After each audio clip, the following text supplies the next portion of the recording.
Greg, Bob? it's prediction time. It is. One of the biggest games, I would say the Super Bowl. The Super Bowl, yes. For Penn State for Week 3. Georgia State is coming into town Saturday night, 7:30 kick on the Big Ten Network. They're 38-point underdogs. Yep. Penn State just beat Pitt pretty comfortably. Did not cover the number, much to my dismay, because I thought they would, so that hurt. Yep. But the line is 38.5. It's not supposed to be much of a contest. I believe Georgia State just made history for all the wrong reasons. Correct. The first major college FBS school to get upset by an FCS school, which is essentially Division I AA.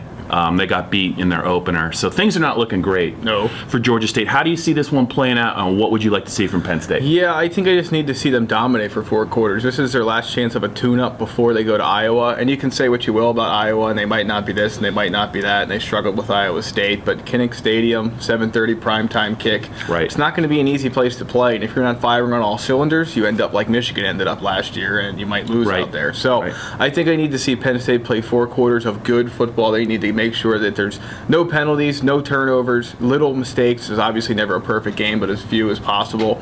And it should be a cakewalk. I hate to say it. I know Georgia State, yes, James Franklin, they did lead at the 4th quarter against Wisconsin last year. That is correct. But this is a Penn State team that plays a style of offense that should never allow a team like this to lead on it or be close, because it should just be points after points after points. So for me, 59-6, I think Georgia State gets a field goal here and there. I think the Lions roll early and often, and I can't stop saying it because people don't believe it.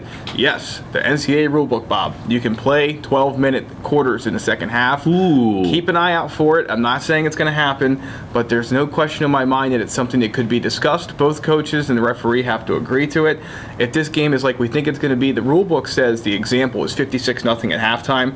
I could see this game being 56-0 at halftime, but 59-6 for me, final score. So a little bit of a mercy rule might come into play. I think it could, yes. By the way, you mentioned the Iowa game on the road in a couple of weeks.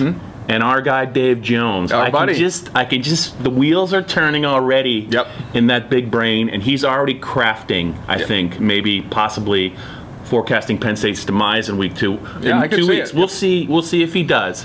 But as far as this game, I'm pretty much in agreement with you. They've played well defensively in 2 games. They've played great on special teams. The defense has only given up 1 touchdown in 8 quarters. I think from as far as I'm concerned, I just want to see them function a little bit more smoothly on offense. I thought the passing game was a little erratic against Pittsburgh, and you got to give the Pitt Panthers, a lot of credit for being disruptive. They had some athletic people in their front 7. Trace McSorley missed some throws early. We still haven't seen anything from Saeed Blacknall. 0 catches this season. I think for confidence sake, I think Penn State's passing game, needs to have some success, and barely some success early, excuse me. I got it 54-3. I think the only concern, if you're James Franklin and even the fan base, is you just want to try and get out of this game as healthy as possible. I don't know if it's going to look exactly like the Akron game did in the opener, which was 52-0.